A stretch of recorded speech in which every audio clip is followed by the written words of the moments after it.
আসসালামু আলাইকুম ওয়া রাহমাতুল্লাহি ওয়া বারাকাতুহু। কি আপনি কি ডোমেস্টিক প্রবাসী?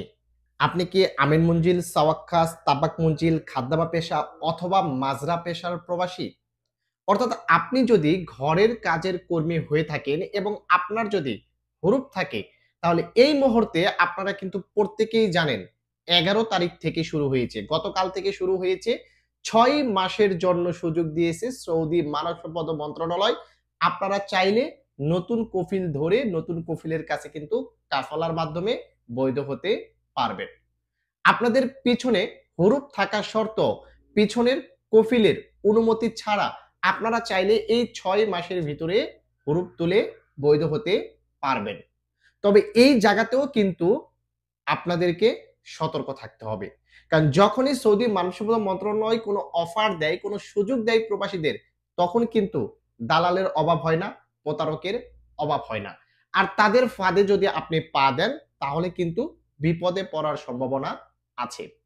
পূর্বেও আমরা দেখেছি এই হুরুপ তুলে কাফালা হওয়া বা ইকামায় এক্সপায়ার প্রবাসীদের পিছনের টাকা আসবে না, তারা কাফালা হতে পারবে। এরকম নানা ধরনের অফার কিন্তু মানব সম্পদ মন্ত্রণালয় আমাদেরকে দিয়েছে। সৌদি মানব সম্পদ মন্ত্রণালয় চাচ্ছে যারা অবৈধ আছে তাদেরকে একবার সুযোগ দেওয়া হোক, তারা বৈধ হয়ে যাক। এক্ষেত্রে বাংলাদেশের রেমিটেন্সটা বৈধভাবে পাঠাতে পারবে বা সৌদি আরবে যারা থাকবে তারা বৈধভাবে থাকতে পারবে। কিন্তু এটাকেই কিন্তু অনেকেই পুঁজি করে অবৈধ প্রবাসী যারা বৈধ হয়েছে তারা কতক্ষণ পর্যন্ত বৈধ থাকতে পারবে বা পেরেছে এটা কিন্তু বোঝার বিষয়। তো আজকে আপনাদেরকে বেশ কিছু বিষয়ে তথ্য দিব। যারা ডোমেস্টিক প্রবাসী এই মুহূর্তে কাফালার মাধ্যমে বৈধ হতে চাচ্ছেন, কারা কাফালার মাধ্যমে বৈধ হতে পারবেন, কারা পারবেন না এবং যদি আপনি বৈধ হতে চান তাহলে কোন কোন বিষয়গুলো আপনার মাথায় রাখতে হবে, না হলে আপনি বিপদে পড়তে পারেন, এই বিষয়ে তথ্য দেওয়ার চেষ্টা করব। ভিডিওটি একটু বড় হতে পারে, মনোযোগ সহকারে দেখলে আপনারই কিন্তু লাভ হবে। কারণ আমরা অথেন্টিক তথ্য দেওয়ার চেষ্টা করি, যে বিষয়গুলোর উপরে প্রবাসীরা বিপদে পড়ে ওই বিষয়গুলো আপনাদের সামনে তুলে ধরার চেষ্টা করি। এরপরেও যদি আপনারা ভিডিও না দেখে ভিডিও স্কিপ করে বা অন্য কারো পরামর্শ নিয়ে আপনি যদি উল্টাপাল্টা কাজ করেন তাহলে 100% বিপদে পড়বেন। তো চলুন ভিডিওর মেইন যে বিষয় সে বিষয়ে আলোচনা করা যাক। অনেকেই প্রশ্ন করতেছে যে ভাই আমি আমিন মুনজিল, আমার ইকামার মেয়াদ নেই কিন্তু হুরুপ নেই। এখন আমি কি কাফালা হতে পারবো কফিলের অনুমতি ছাড়া? দেখেন, আমিন মুনজিল বা সাওয়াক্কাস অর্থাৎ ঘরের কাজের কর্মী যারা আছে তাদের ইকামার মেয়াদ থাকুক বা ইকামার মেয়াদ না থাকুক, তাদের কফিলের অনুমতি নিয়েই যে কোনো একটা কাজ করতে হবে। কফিলের অনুমতি ছাড়া তারা কোনোভাবেই কাফালা হতে পারবে না।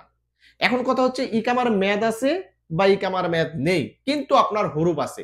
শুধু হুরুপটা যদি থাকে তাহলে গতকাল থেকেই কিন্তু সুযোগটা দিয়েছে ৬ মাসের ভিতরে আপনি চাইলে নতুন কফিলের আন্ডারে কাফালার মাধ্যমে বৈধ হতে পারবেন।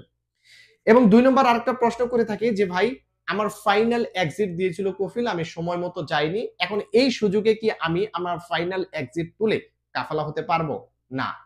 এটা সুযোগটা শুধুমাত্র যাদের হুরুপ আছে তাদের ক্ষেত্রে দিয়েছে। কোন ফাইনাল এক্সিট প্রাপ্ত বা আপনি জেনারেল প্রবাসী, আপনার হুরুপ আছে, কাউকেই কোন সুযোগ দেয়নি। পূর্বে দিয়েছিল। এখন শুধুমাত্র যারা ডোমেস্টিক প্রবাসী যাদের হুরুপ আছে তাদেরকে এই সুযোগটা দিয়েছে। আশা করি বুঝতে পেরেছেন। এখন আসুন, আপনি যে কাফালা হবেন, আপনার হুরুপ আছে, আপনি কিভাবে কাফালা হবেন? কোন মাধ্যমে কাফালা হলে আপনি প্রতারণার শিকার হবেন না?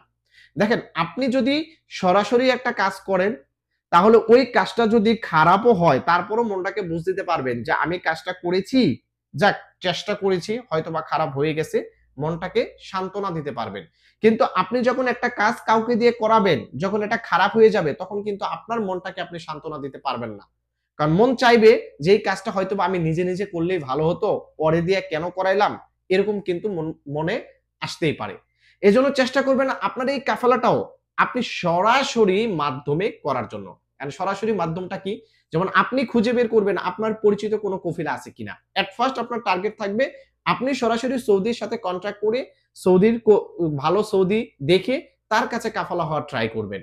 তবে ভালো একটা সৌদি পাওয়ার পরেও কিছু শর্ত রয়েছে, সেই শর্ত সাপেক্ষেই কিন্তু আপনাকে কাফালা হতে হবে। এরপর ধরেন আপনি কোনো ভালো কফিল পাচ্ছেন না। এক্ষেত্রে কোনো একটা মক্তবে আপনার আশেপাশে আপনি যে ডিস্ট্রিক্টে আছেন, সেই ডিস্ট্রিক্টে আপনার আশেপাশে যেকোনো একটা মক্তবে কথা বলবেন। ওই মক্তবের আন্ডারে মক্তবে বসে ভালো করে বুঝে তার সাথে কথাবার্তা বলে তারপর ওই মক্তব থেকে কফিল নিয়ে আপনি কাফালা হওয়ার ট্রাই করবেন। আমরা কি করি? কাউকে চিনি না জানি না, হঠাৎ করেই কেউ একজন ফেসবুকে ভিডিও আপলোড করেছে, কেউ একজন ফেসবুকে একটা পোস্ট দিয়েছে, টিকটকে ভিডিও আপলোড করেছে, তাকে আমি কখনো দেখিনি, চিনি না জানি না, তার সাথে কথা বললাম যে ভাই আমাকে কাফালা করে দিতে পারবেন? সে একটা হিসাব দিল, আপনি টাকা পয়সা দিলেন কিন্তু আপনার কাজটা করে দিল না।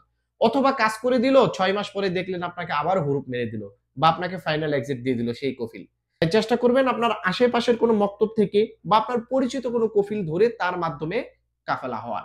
এই বিষয়গুলো কিন্তু মাথায় রাখতেই হবে। আমরা এই বিষয়গুলো মাথায় না রেখে আমরা হুটহাট করে কারো কাছে টাকা পয়সা দিয়ে যখন কাফেলা হই, ১ বছর পরেই কিন্তু আবার ওই কফিল আমাদেরকে খুঁজে পায় না। কফিলকে আমরা চিনি না। কফিল আমাদেরকে খুঁজে না পেয়ে আমাদেরকে কিন্তু হুড়ুপ দিয়ে দেয় বা ফাইনাল এক্সিট দিয়ে দেয়।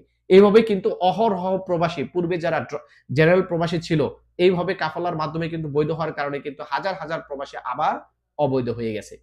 তাই দয়া করে এই জিনিসগুলো আপনাদের মাথায় রাখতে হবে। দরকার পড়লে আপনারা যেভাবে আছেন সেভাবেই থাকেন। কিন্তু আপনি বৈধ হতে গিয়ে ১০,০০০ ১৫,০০০ রিয়াল খরচ করলেন, যার তার হাতে তুলে দিলেন। ১ বছর পরে আবার হুরুপ খাইলেন। তাহলে কি ১ বছরে কি আপনি ১৫,০০০ রিয়াল যে খরচ করলেন, এটা কি অর্থ না? আপনার ক্ষতি হলো না? তাই এই জিনিসগুলো কিন্তু আপনাদের অবশ্যই মাথায় রাখতে হবে। তো ভিডিওটি খুবই ইনফরমেটিভ।